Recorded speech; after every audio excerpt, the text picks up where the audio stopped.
খাই না মূলো কিন্তু আমি একদম খাই না। মূলো খেতে আমার একদমই ভালো লাগে না। খুব ভালো লাগবে মূলোর যদি এই রেসিপি আপনি একবার খেয়ে থাকেন। নমস্কার বন্ধুরা, রূপা সিম্পল অ্যান্ড ডেলি লাইফে আপনাদের সবাইকে অনেক অনেক স্বাগত। আজ আমি একদম পুরনো দিনের সাবেকি একটা মূলোর টক বা চাটনির রেসিপি নিয়ে চলে এসেছি। তাহলে সঙ্গে থাকুন। কোনো রকম মশলা লাগবে না, কোনো রকম ঝামেলা ছাড়াই আপনারা কিন্তু এই রেসিপিটি তৈরি করে নিতে পারবেন। টক বা চাটনি জাতীয় রেসিপি যারা পছন্দ করেন তাদের তো ভীষণ ভালো লাগবে, আর মূলো যারা খান না তাদেরও কিন্তু ভালো লাগবে। তাহলে আসুন সঙ্গে থেকে দেখে নিন কিভাবে তৈরি করলাম অনেক পুরনো দিনের মা ঠাকুমাদের আমলের এই রেসিপি। যদি ভালো লাগে রেসিপির শেষে একটা লাইক কমেন্ট শেয়ার করে দেবেন বন্ধুরা। আর যারা নতুন এসেছেন আমার চ্যানেলে, প্লিজ বন্ধুরা আমার চ্যানেলটা সাবস্ক্রাইব করে আমার পাশে থেকে যান। মিক্সির বাটির মধ্যে এটা আমি নিয়ে নিয়েছি ছোলার ডাল। 1 কাপ, ছোট কাপের 1 কাপ মতো ছোলার ডাল আমি সারা রাত ভিজিয়ে রেখেছিলাম। এটা আমি বাটিতে দিয়ে অল্প একটু জল দিয়ে দিয়েছি। এটা একটা মিহি পেস্ট তৈরি করে নিয়ে চলে আসবো। খুব মিহি না করলেও চলবে, একটু গোটা থাকলেও অসুবিধা নেই, ওটা বেশ মুখে পড়লে খাওয়ার সময় ভালোই লাগবে। আর এটা কিন্তু ছোলার ডাল নিয়েছি আমি, আপনারা চাইলে এখানে মটর ডাল, মুসুর ডাল, যে কোনো ডালই নিতে পারেন। এবার এই ডালটার মধ্যে দিয়ে দেব সামান্য একটু নুন, আর দেব খুব সামান্য একটু কালো জিরে। গ্যাসে আমি কড়াই বসিয়েছি। মূল উপকরণ মূলো। দেখুন বন্ধুরা, এখানে মাঝারি সাইজের দুটো মূলোকে কিন্তু আমি কেটেছি, খুব সরু সরু করে কেটেছি, একদম সেই ঝুড়ি আলু ভাজা যেরকম কাটে সেরকম করে। আমি কিন্তু এটা বটিতেই কেটেছি হাতে। আপনারা চাইলে কিন্তু মূলোটাকে গ্রেট করে নিতে পারেন গ্রেটারের সাহায্যে। আমি সবার প্রথমে কড়াইতে রাইস ব্র্যান অয়েল দিয়ে দিলাম। তেল গরম হলে এখানে আমি ছোট ছোট করে বড়াগুলো ভেজে নেব।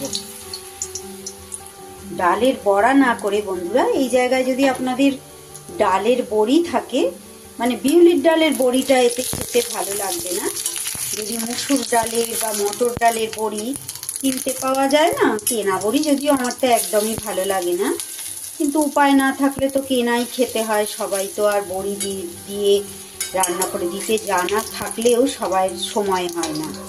এখন প্রত্যেক মানুষই ভীষণ ব্যস্ত, সেক্ষেত্রে তো আমাদের কিনেই খেতে হবে। সেই অন্য কোনো ডালের বড়িও কিন্তু আপনারা বড়ার বদলে ব্যবহার করতে পারবেন। এদিকে টকের জন্য কিন্তু আমি নিয়ে নিয়েছি এটা আমের ডোলা বা আম শুটকি যেটাকে বলে। এর আগেও আমি কিন্তু আপনাদের এই আমের ডোলার রেসিপি দেখিয়েছি। টকের জন্য আমি এটা ব্যবহার করেছি। আপনারা এর জায়গায় যে কোনো পাকা বা কাঁচা তেঁতুল ব্যবহার করতে পারবেন।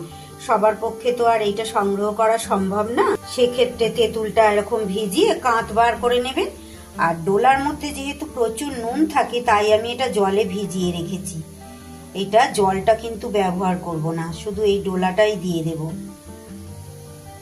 সব ডালটুকুর বড়া আমি ভেজে তুলে নিয়েছি। এবার আমি এই তেলের মধ্যে দিয়ে দিচ্ছি একটু 5 ফোড়ন। 5 ফোড়নের জায়গা কিন্তু আপনারা সর্ষে ফোড়নও দিতে পারেন।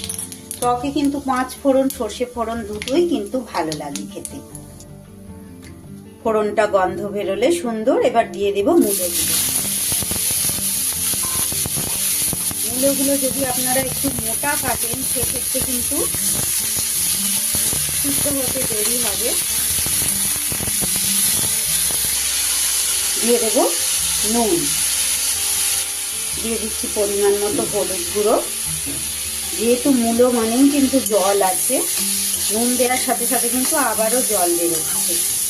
হলুদটা ভালো করে, নুন হলুদটা ভালো করে মিশিয়ে দিয়ে এবার আমি এটা একটু গ্যাসটা কমিয়ে ঢাকা দিয়ে মূলোগুলো সিদ্ধ হতে দেব। এইভাবে যখন মূলোটা ভাজা ভাজা হয়ে যাবে, আর মূলোটা কিন্তু খুব মিহি করে কাটা, তাই জন্য সিদ্ধও হয়ে গেছে। এই পর্যায়ে আমি এবার দিয়ে দেব জল।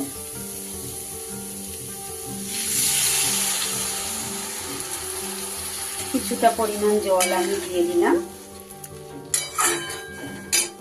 যেহেতু বড়া থাকবে সেই জন্য বড়াগুলো তো টেনে নেবে, সেই আন্দাজে জলটা দিলাম। এবার আমি আমের যে ডোলাগুলো বা আম শুটকিগুলো ওইগুলো দিয়ে দেব। এগুলো যদি আমি আগে দিয়ে দিতাম তাহলে কিন্তু মূলোটা সিদ্ধ হতো না। টক পড়ার সাথে সাথে কিন্তু মূলোটা শক্ত হয়ে যাবে। এইভাবে যখন ফুটে যাবে এইবার ভেজে রাখা বড়াগুলো দিয়ে দিলাম। একদম গ্রাম্য পদ্ধতির সাবেকি রেসিপি এটা বন্ধুরা। আমার দিদা খুব ভালো সুন্দর বানাতেন। মূলোর সাথে আরো বেগুন দিতেন, কুমড়ো দিতেন, সেগুলো দিলেও কিন্তু এর সাথে ভালো লাগে। আমি যেহেতু কুমড়োর টকের রেসিপি আপনাদের আর একদিন শেয়ার করেছি, তখন তো মূলোটা পাওয়া যেত না, শীত ছিল না, এখন মূলোটা অ্যাভেলেবেল, তাই এখন মূলো দিয়ে করলাম। খুব ভালো লাগবে। টক বা চাটনি সাধারণত আমরা ভাতের শেষ পাতে খেয়ে থাকি। এবার দিয়ে দিচ্ছি আমি চিনি। চিনিটা অবশ্যই আপনাদের স্বাদ অনুযায়ী দেবেন। বেশি টক খেলে কম চিনি দেবেন, আর একটু মিষ্টি মিষ্টি ভাব খেতে হলে একটু বেশি চিনি দেবেন। ভাতের শেষ পাতে খেতে হবে না এটা। এই রেসিপি আপনারা পেলে মনে হবে শুধুমাত্র এইটা দিয়েই ভাত খাবো। আর সম্পূর্ণ নিরামিষ, আমিষ যে কোনো দিনেই কিন্তু আপনারা বানাতে পারবেন। খুব ভালো করে মিনিট 2 ফুটিয়ে নিলাম, তৈরি হয়ে গেল। ঠান্ডা হয়ে গেলে কিন্তু এটা একদম গায়ে মাখা মাখা হয়ে যাবে, কারণ বড়াতে কিন্তু গ্রেভিটা অনেকটাই টেনে নেবে। গ্যাস বন্ধ করে দিলাম। তাহলে আজকের আমার মূলোর টক বা চাটনি রেসিপি কেমন লাগলো বন্ধুরা? একবার অন্তত বাড়িতে ট্রাই করে দেখতে পারেন, তারপরে না হয় আমায় কমেন্ট করবেন। তাহলে আজ আমি এখানেই শেষ করছি আমার আজকের রেসিপি। এতটা সময় আমার সঙ্গে থাকার জন্য বন্ধুরা অনেক অনেক আপনাদের ধন্যবাদ, অনেক শুভকামনা। তাহলে আজ আসি, আবার ফিরে আসছি আগামী দিন অন্য কোনো ভিডিও বা রেসিপির সাথে। ততক্ষণ আপনারা সবাই খুব ভালো থাকুন, সুস্থ থাকুন।